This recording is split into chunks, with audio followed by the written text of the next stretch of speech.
କିନ୍ତୁ ଆପଣମାନଙ୍କ ପାଇଁ ବର୍ତ୍ତମାନ ଏବେ ଗୋଟେ ଖୁସି ଖବର ହେବାକୁ ଯାଉଛି। ବହୁତ ଶୀଘ୍ର ଆମ ରାଜ୍ୟରେ ଯେପରିକି ପୁରୁଣା କାର୍ଡ଼ ଆମର ଯେଉଁ ଥିଲା PSKY ସେଇଟା ହଟିକି ଏବେ ନୂଆ କାର୍ଡ଼ ଲାଗୁ ହେବାକୁ ଯାଉଛି, ଯାହାର ନାଁ ଆୟୁଷ୍ମାନ ଭାରତ ବା ଆମର ଦୁଇଟା କାର୍ଡ଼ ଯୋଡ଼ି ହେଇକି ରହୁଛି। ଆୟୁଷ୍ମାନ କାର୍ଡ଼ ସହ ଆମର ଗୋପବନ୍ଧୁ ଜନ କଲ୍ୟାଣ ଯୋଜନା ବହୁତ ଶୀଘ୍ର ଏହା ଲାଗିବାକୁ ଯାଉଛି ଏବଂ ଏହି ମାର୍ଚ୍ଚ ଏପ୍ରିଲ ଭିତରେ ଲାଗିଯିବ। ତ ପ୍ରଥମତଃ କହିବା ଯେ ଆମେ ଏଇଟା କେଉଁମାନେ ପାଇବେ ବା କେଉଁମାନେ ଏଇଟାକୁ ଆପ୍ଲାଏ କରିପାରିବେ, ନୂଆ କ'ଣ ଏଥିରେ ବେନିଫିଟ୍ ରହିବେ, ଆଗ ଭଳିଆ ବେନିଫିଟ୍ ରହିବ କି ନାହିଁ ସିଧାସଳଖ ଜାଣିବାକୁ ଚାହୁଁଥିଲେ। ଆସନ୍ତୁ ଶୁଣିବା ଆମ ରାଜ୍ୟର ସ୍ୱାସ୍ଥ୍ୟମନ୍ତ୍ରୀ ଆମର କ'ଣ କହୁଛନ୍ତି। ଯେତେବେଳେ ବଜେଟ୍ ପ୍ରଥମ ବଜେଟ୍ ମାନ୍ୟବର ଅର୍ଥମନ୍ତ୍ରୀ ତଥା ମାନ୍ୟବର ମୁଖ୍ୟମନ୍ତ୍ରୀ ମୋହନ ଚରଣ ମାଝୀଜୀ ବିଧାନସଭାରେ ରଖୁଥିଲେ, ସେଥିରେ ଆୟୁଷ୍ମାନ ଭାରତ ଯୋଜନା ଏବଂ ଷ୍ଟେଟ୍ ରନ୍ ପ୍ରୋଜେକ୍ଟ ଗୋପବନ୍ଧୁ ଯୋଜନା ପାଇଁ ଆରୋଗ୍ୟ ଯୋଜନା ପାଇଁ ଆମେ ବଜେଟ୍ ପ୍ରାବଧାନ କରିଛୁ। ଆଉ ଏବେ ମଧ୍ୟ ଯେଉଁ ଏକ୍ଜିଷ୍ଟିଂ କାର୍ଡ ଅଛି ଆମେ ତାର ହେଡ୍ ଅଫ୍ ଆକାଉଣ୍ଟ ବି ମଧ୍ୟ ଚେଞ୍ଜ ହେଇସାରିଛି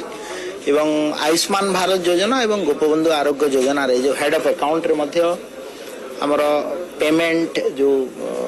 दिया होची एश्योरेंस मोड रे पेमेंट दिया होची सबु बेनिफिशियरी मानक सेटा चली किंतु विधिबद्ध भाव यही फाइनेंशियल ईयर आमे आयुष्मान भारत योजना एवं गोपबंधु आरोग्य योजना लागू करिबु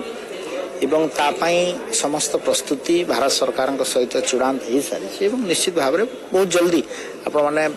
को जनईकि प्रेसमिट जरिया ही कार्यक्रम आरंभ आम ए पाखापाखि आकलन करा प्रदेश जनसंख्या पाखापाखि 4,30,00,000 अच्छा से भर 3.5 कोटी लोक फर्स्ट फेज रे आम इंडिविजुअल आयुष्मान भारत योजना और गोपबंधु आरोग्य योजना लागू करूँ ता सहित यही कार्ड द्वारा ओडिशा प्रदेश जो 3.5 कोटी लोकों को दियाहब से माने पूरा भारत वर्ष रे दिल्ली और वेस्ट बंगाल को छाड़ी की माने यही दुईटा स्टेट जेहेतु आयुष्मान भारत योजना लागू ही नहीं ये दुईटा स्टेट को छाड़ी की आमर 27,000 हॉस्पिटल रे पूरा भारत वर्ष रे चिकित्सा पाई परिबे ता सहित किछि बड़ हॉस्पिटल को मध्य दिल्ली और वेस्ट बंगाल जेहेतु आमर पाख जीवा आसवा प्राय आमर लोक जाउछन तापाई भी आम एम्प्लॉयमेंट करूँ किसी हॉस्पिटल को जहाद्वारा कि ओडिशा प्रदेश लोक हैरान हरकत हे ना आ द्वारा विशेषकर लाभवान हे आपण माइग्रेंट वर्कर जो माने कि केविके जिल्ला रू हो कि गंजाम जिल्ला रू हो कि अन्य को जिल्ला रू ओडिशा बाहर जाइए काम धंदा करूछन्ते से माने इथिरे विशेषकर लाभवान हे एवं इथिरे आपण देखिए जे आमर गोटे पूर्व कार्ड को आपण देखिए से मात्र 957 हॉस्पिटल थिला अनुबंधित किंतु आम कार्डटा